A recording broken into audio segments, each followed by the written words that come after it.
उस दिन से यह सिलसिला रोज का बन गया। हर सुबह वही जीप, वही गंदी हंसी और वही डर। आर्या चुपचाप सब रिकॉर्ड करती रही। धीरे धीरे उसे समझ आने लगा कि यह सिर्फ छेड़छाड़ नहीं बल्कि डर का एक पूरा सिस्टम था। कई दुकानदारों से हफ्ता वसूला जाता था और जो विरोध करता उसके खिलाफ झूठे केस बना दिए जाते। लगभग एक हफ्ता बीत गया। उस दौरान आर्या ने बहुत कुछ रिकॉर्ड कर लिया था, लेकिन वह जानती थी कि असली सच अभी सामने नहीं आया है। एक शाम कॉलेज की छुट्टी के बाद जब वह लौट रही थी तो चौक पर अचानक भीड़ दिखाई दी। लोगों के चेहरे पर बेचैनी थी, लेकिन कोई आगे नहीं बढ़ रहा था। जब आर्या पास पहुंची तो उसने देखा कि रणवीर ठाकुर एक लड़की का रास्ता रोके खड़ा था। लड़की का नाम पायल था, वही कॉलेज की स्टूडेंट जो अक्सर लाइब्रेरी में देर तक पढ़ती थी। उसकी किताबें सड़क पर गिर गई थी और वह रोते हुए कह रही थी, साहब मुझे जाने दीजिए, मेरे घर वाले इंतजार कर रहे होंगे। रणवीर ने हंसते हुए उसका रास्ता रोक रखा था। इतनी जल्दी क्या है, नंबर मांगा था, दिया नहीं, अब थोड़ा समय तो देना पड़ेगा। आसपास खड़े लोग डर के कारण चुप थे। उसी पल आर्या के अंदर कुछ टूट गया। वह भीड़ चीरती हुई आगे बढ़ी और पायल के सामने खड़ी हो गई। उसने धीरे से पायल की किताबें उठाकर उसे दी और कहा, तुम घर जाओ। रणवीर ने उसे पहचान लिया, वही चश्मिश लड़की। उसका चेहरा दमदमा गया। तू फिर आ गई, बीच में बहुत बहादुर बन रही है। भीड़ में सन्नाटा छा गया। किसी ने कभी रणवीर ठाकुर से इस तरह बात नहीं की थी।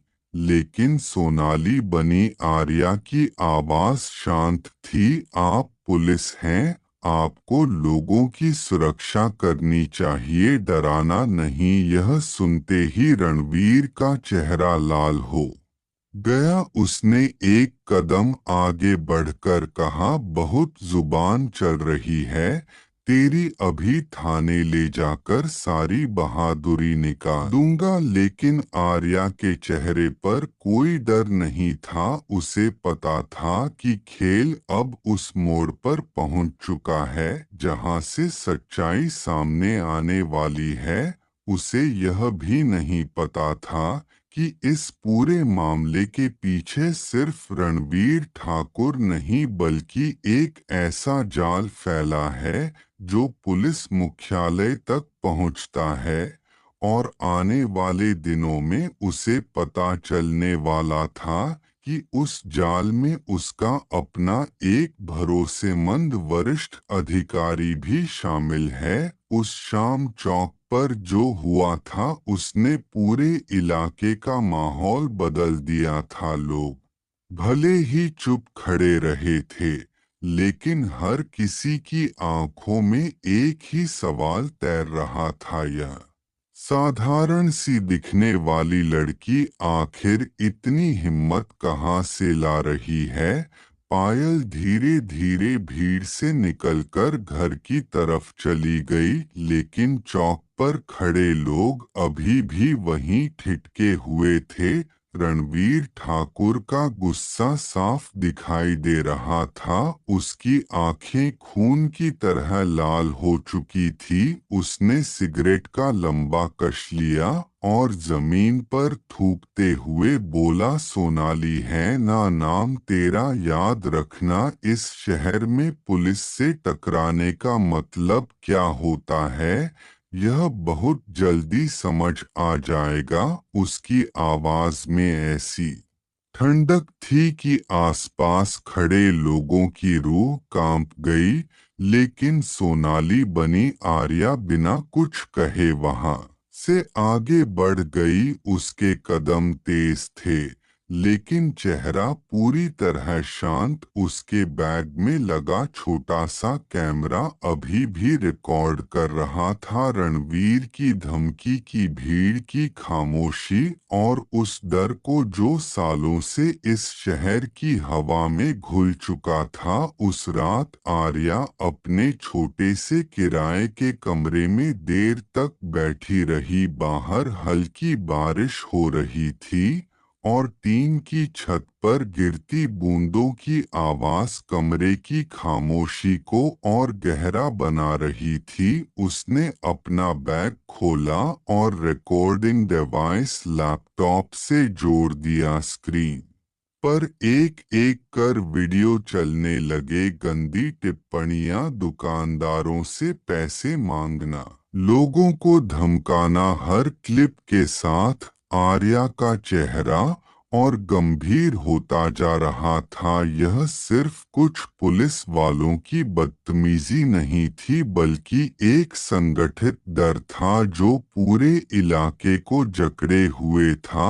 तभी उसका फोन वाइब्रेट हुआ। स्क्रीन पर नाम चमका, डीआईजी आलोक वर्मा, वही अफसर जिसने उसे इस जिले में पोस्टिंग दिलाने में मदद की थी और जिसे वह अपना मार्गदर्शक मानती थी। कॉल उठाते ही दूसरी तरफ से गंभीर आवाज आई, आर्या तुम्हारी जांच कहाँ तक पहुंची? आर्या ने कुछ सेकंड सोचा और फिर बोली, सर मामला बहुत गहरा है, सिर्फ थानेदार नहीं पूरा नेटवर्क है। फोन के उस पार कुछ पल खामोशी रही, फिर धीमी आवाज आई, ज्यादा जल्दी मत करो, कुछ चीजों को छेड़ना ठीक नहीं होता। यह सुनकर आर्या के मन में हल्की सी बेचैनी उठी, लेकिन उसने कुछ नहीं कहा। कॉल खत्म होने के बाद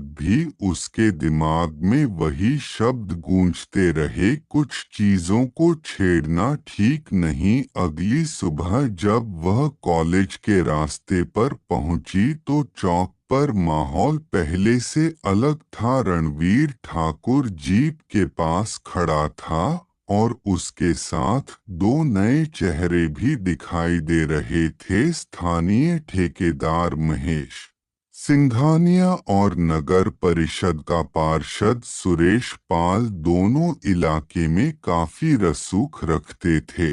जैसे ही सोनाली वहां से गुजरी, रणवीर ने मुस्कुराते हुए कहा, अरे आज तो हमारी बहादुर मैडम आ गई। महेश सिंघानिया ने उसे ऊपर से नीचे तक देखा और हंसते हुए बोला, नई पीढ़ी बड़ी तेज हो गई है ठाकुर साहब, पुलिस को ही कानून सिखा रही है।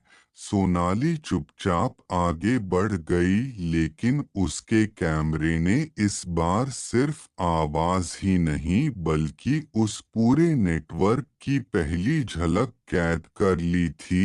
अब तस्वीर धीरे धीरे साफ हो रही थी। पुलिस, राजनीति और ठेकेदारी का गठजोड़ दिन गुजरते गए और दबाव धीरे धीरे बढ़ने लगा। कॉलेज के नोटिस बोर्ड पर अचानक एक खबर लगी, छात्रा सोनाली पर अनुशासनहीनता का आरोप। किसी ने शिकायत दर्ज कराई थी कि वह कॉलेज में झगड़े भड़काती है।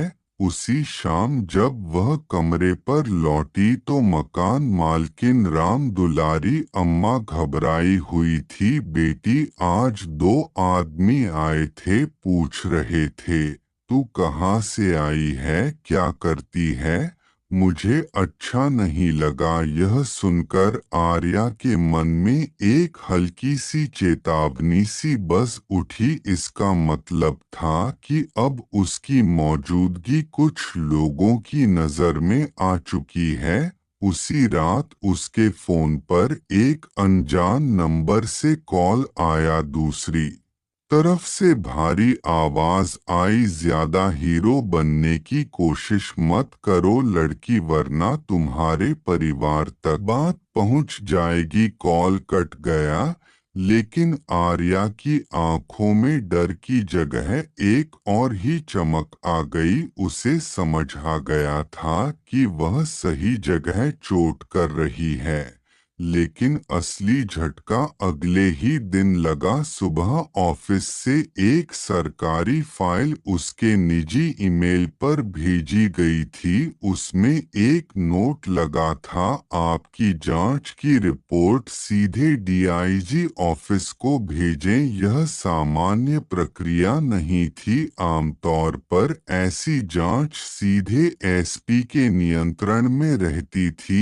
आर्या ने तुरंत फाइल खोली और जब उसने नीचे भेजने वाले का नाम देखा तो कुछ पल के लिए उसकी सांस रुक गई। वह नाम था डीआईजी आलोक वर्मा, वही अधिकारी जिस पर वह सबसे ज्यादा भरोसा करती थी। उसके दिमाग में अचानक कई घटनाएं जुड़ने लगी। फोन पर मिली चेतावनी, फाइलों का अचानक गायब होना और स्थानीय नेताओं का आत्मविश्वास। क्या यह संभव था कि यह पूरा नेटवर्क ऊपर तक फैला हो और उसका अपना वरिष्ठ अधिकारी भी उसमें शामिल हो? उस रात आर्या देर तक सो नहीं सकी। बाहर सड़क पर कुत्तों के भौंकने की आवाज और दूर से आती ट्रकों की गड़गड़ाहट कमरे की खामोशी को तोड़ रही थी।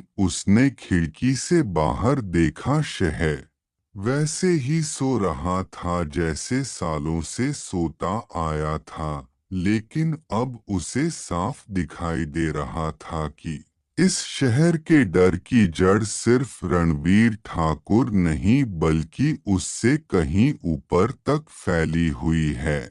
और अगर सच में उसका शक सही था तो आने वाले दिनों में उसे सिर्फ अपराधियों से नहीं बल्कि अपने ही सिस्टम से लड़ना पड़ेगा।